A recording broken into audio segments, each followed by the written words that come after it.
ഭൂമിയേക്കാൾ രണ്ടിരട്ടിയിലധികം പ്രായമുള്ള ആ interstellar object നമ്മുടെ സൗരയൂഥത്തിലേക്ക് കടന്നു വരുന്നു.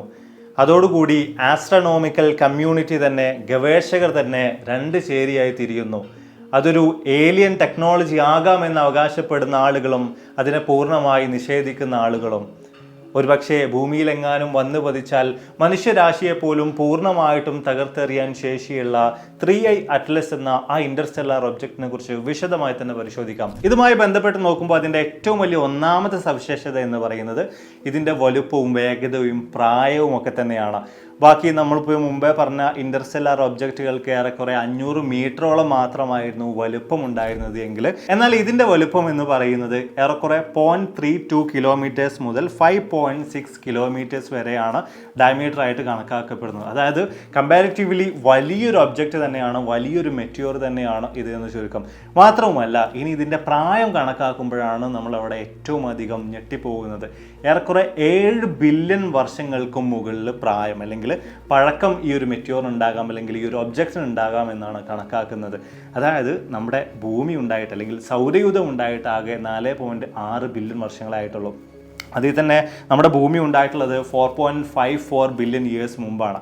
അപ്പോൾ ഭൂമിയേക്കാളൊക്കെ ഒരുപാടധികം പഴക്കമുള്ള, ഒരുപാടധികം കാലം നമ്മുടെ ഈ പ്രപഞ്ചത്തിലൂടെ സഞ്ചരിച്ചിട്ടുള്ള ഒരു ഒബ്ജക്റ്റ് തന്നെയാണ് ഇപ്പോൾ നമ്മുടെ സൗരയൂഥത്തിലേക്ക് എത്തിയിട്ടുള്ളത്. ഇനി അടുത്ത ഉയർന്നു വരുന്ന മറ്റൊരു കാര്യം നിക്കൽ ടു അയൺ റേഷ്യോ ആണ്. സാധാരണ ഇത്തരത്തിലുള്ള ഒബ്ജക്റ്റുകളിൽ, ഇത്തരത്തിലുള്ള വാൽനക്ഷത്രങ്ങളിലൊക്കെ തന്നെയും നമ്മൾ പരിശോധിച്ച് നോക്കുന്ന ഒരു പ്രധാനപ്പെട്ട ഘടകമാണ് അതിൻ്റെ മെറ്റീരിയൽ കോമ്പോസിഷൻ അല്ലെങ്കിൽ നിക്കൽ ടു അയൺ റേഷ്യോ എന്നൊക്കെ പറയുന്നത്.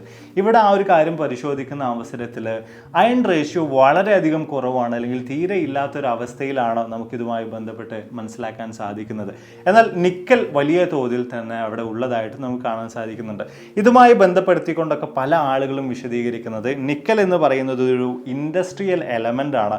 അതുകൊണ്ടൊക്കെ തന്നെ ഇത് മറ്റേതെങ്കിലും ഒരു സിവിലൈസേഷൻ്റെ ഭാഗമായിട്ടുള്ള, അല്ലെങ്കിൽ ഒരു ഏലിയൻ ടെക്നോളജിയുടെ ഭാഗമായിട്ടുള്ള എന്തോ ഒന്നായിരിക്കാം എന്ന രീതിയിലാണ്. തീർച്ചയായിട്ടും ഈ ഒരു കാര്യത്തെ ചുറ്റിപ്പറ്റിയിട്ട് തന്നെയാണ് ഏലിയൻ ടെക്നോളജി എന്ന രീതിയിലേക്ക് ഈ ഒരു 3i അറ്റ്ലസ് ഇപ്പോൾ എത്തിച്ചേർന്നിട്ടുള്ളതും. ഈ ഒരു കാര്യത്തെക്കുറിച്ച് തന്നെ കൂടുതലായിട്ട് നമ്മൾ പരിശോധിക്കുന്ന അവസരത്തിൽ ഹാർവാർഡ് സയൻറ്റിസ്റ്റുകൾ പോലും, അതായത് പ്രത്യേകിച്ച് നോക്കുമ്പോൾ അവി ലോബിനെ പോലുള്ള ആളുകൾ ഇതൊരു ഏലിയൻ ടെക്നോളജി ആകാമെന്ന രീതിയിൽ വലിയ വാദങ്ങളുമായിട്ട് രംഗത്തേക്ക് വന്നിട്ടുണ്ടായിരുന്നു. അതിൽ തന്നെ ഇനിഷ്യേറ്റീവ് ഫോർ ഇന്റർസ്റ്റെല്ലാർ സ്റ്റഡീസ് എന്ന് പറയുന്ന സംഘടനയുടെ അണ്ടറിൽ ഒരുപാടധികം ഗവേഷകർ ഈ കാര്യത്തോട് യോജിച്ചുകൊണ്ട് ഒരു പ്രബന്ധം തന്നെ പുറത്തിറക്കിയിട്ടുണ്ടായിരുന്നു. വിശദമായിട്ട് ഈ കാര്യങ്ങളെല്ലാം ചേർത്ത് വെച്ചുകൊണ്ട് നമ്മളൊരു ലോങ് വീഡിയോ തന്നെ തയ്യാറാക്കിയിട്ടുണ്ട്. ഞാൻ ഏതായാലും താഴത്ത് റിലേറ്റഡ് വീഡിയോ ആയിട്ട് നൽകുന്നുണ്ട്. നിങ്ങൾക്ക് ഇൻട്രസ്റ്റഡ് ആണെങ്കിൽ തീർച്ചയായിട്ടും കയറി കണ്ടുനോക്കാം.